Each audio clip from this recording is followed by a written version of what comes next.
Now, speaking of due process and constitutional rights, one of the things that's been happening this week as we've all been watching this bombing, CISPA is being run through. That's the House cybersecurity bill. That's sailed through very easily through the Republican-controlled House. It is now going to the Democrat Senate, where there is more resistance to it. Obama has promised to veto it, but can we really trust him? After all, he promised to veto the NDAA. He said he would not sign it. But then he said, I'll sign it, but I won't actually do anything with it. Well, we'll see what happens with that. But I've got to say that we need to stand up. You know, it seems like when the Republican politicians hear the word security, they reflexively lift their arm like Dr. Strangelove in the wheelchair and salute and say, Sig Heil. You know, anytime. Yes, he promised, yeah, Marcos is correcting me. He promised not to sign the NDAA. But he is now saying that he doesn't want to, that he might veto the CISPA Act, but we don't know that he's going to do that. What I'm saying is that we need to make sure that Republicans will contact the Republican legislators and tell them that the Fourth Amendment is just as important to them as the Second Amendment is. And I want to take a look at some of the things that are going on behind the scenes with CISPA. You know, it came up as the SOPA Act last year, and that was defeated, and that was basically focusing on copyright issues and things like that. Now that it's presented as a security issue, Republicans are all for it. And we have an article here that says, is this going to be the death of the Fourth Amendment? And what they're saying is, it means, now this is an interesting way that this is going to go through. They basically give immunity to corporations to release your private information to the government without having any Fourth Amendment protections. And in the article it says, this means that a company like Facebook, Twitter, or Google, or any other technology or telecom company, including your cell service provider, would be legally able to hand over vast amounts of data to the U.S. government and its law enforcement for whatever purpose it deems necessary and face no legal reprisals. There are no requirements that personal data, such as health records or banking information, should be anonymized either before sharing it with the government. So essentially what it does is it removes the legal liability for private corporations to share private information about you to the government. And the government can say, well, we didn't need to get a Fourth Amendment court order because we're not taking it directly. It's being handed over to us by a third party. Do you see how deceptive that is? And it says here, also in the article, the Fourth Amendment does not protect private companies from accessing and data mining your information for its own gain. It only protects against the U.S. government unlawfully accessing your information without a search warrant. Now, another aspect of this that bears looking at is the article, pull up the article, it says CISPA supporters spend 140 times as much money lobbying as opponents.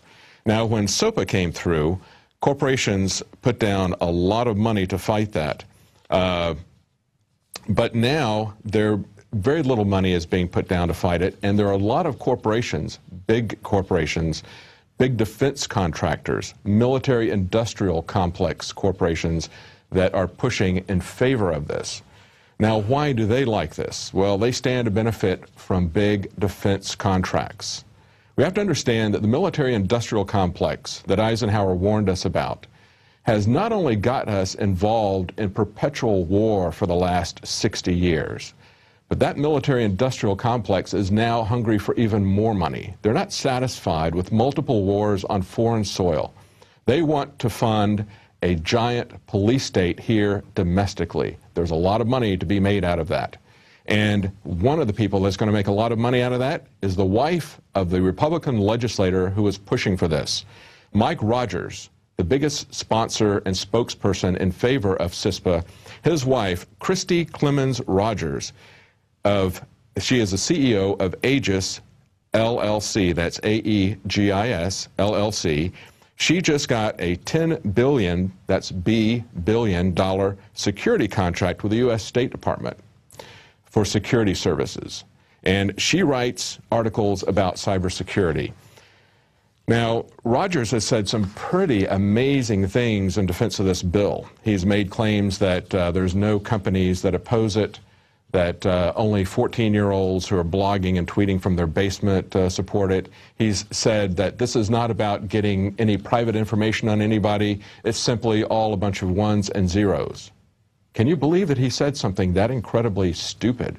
You know, all digital communication is ones and zeros, but there's a lot of content. All of your personal information is transmitted as ones and zeros. Certainly, he's got to realize that we know that.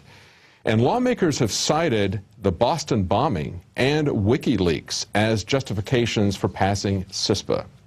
You see, if they call it security, they can get you scared about anything and expect that you're going to surrender your rights. And certainly we don't want to know the types of things that have come out of WikiLeaks, the types of things that have been secrets that have been revealed about Henry Kissinger and that sort of thing. This bears watching, and again, I repeat, this is not passed yet. It faces more opposition in the Senate. The Democrats, for some reason, are a little bit more friendly to civil liberties than Republicans are, especially if security is mentioned. So we have a chance to defeat this in the Senate, especially if we put pressure on Republican lawmakers who typically would reflexively vote on that. And we have to understand that it is an uphill battle because there are a lot of big corporations who are pouring a lot of money into this and stand to gain very big military contracts, as well as a lot of businesses. The U.S. Chamber of Commerce is supporting this because they see this as a way of essentially not getting stuck in a tug of war between law enforcement and civil lawsuits of people that they are turning their information in. Now, one last story we have tonight, and then we're going to go to the interview that we have with Mike McNulty. Before the blast, West Fertilizer's Monsanto lawsuit, there was a lawsuit going on, a class action lawsuit that's been going on for a couple of years between the fertilizer company that just had the massive explosion up in Waco. That was going on with Monsanto, and that's been dragging on and on. So that's a story that has a lot of interesting elements to it. We're not saying necessarily this is a conspiracy to set up to draw attention away from the anniversary of the Waco bombing, but it is amazing that that happened so close to the anniversary of Waco, that it happened so close to there being a emergency drill there that was one day away, and that it involved fertilizer, albeit on a much, much larger scale than Oklahoma City.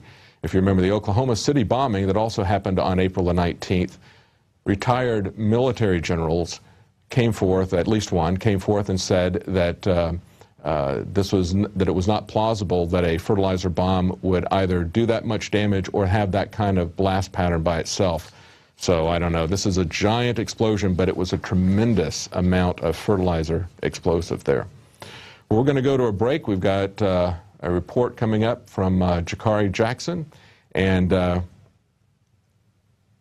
oh, we just got a news release that they captured him live. Is that correct? Are we?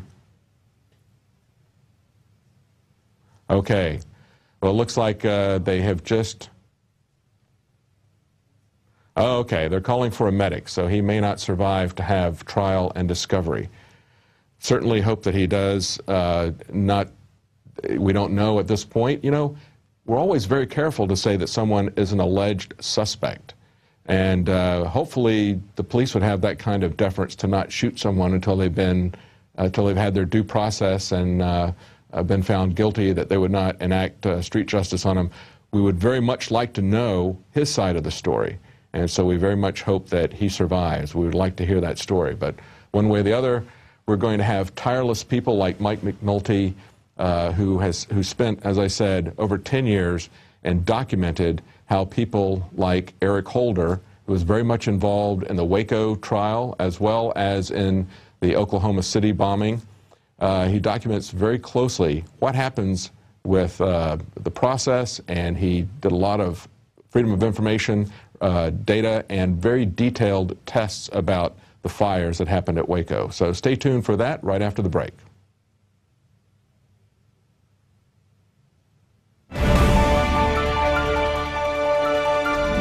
The important thing about the Pro One filter today is that the material we use for removing fluoride and other heavy metals now will remove the latest form of fluoride called hydrofluorosilicic acid. There's no other fluoride reduction filter out there that will remove that type of fluoride. And it's extremely important because today we're hearing more and more cities are using that form of fluoride. We've been having medication forced on us through the water system for quite a while. Most people don't realize it. Most people don't realize the negative effects of fluoride. There's a wide range of health effects that are attributed to fluoride. Bottom line, why should somebody get this new Pro One ProPure filter? The reason to buy the Pro One, it's an all-in-one filter. It's convenient, easy to use. It doesn't require the add-on fluoride filter, and in addition, this filter removes the latest form of fluoride called hydrofluorosilicic acid.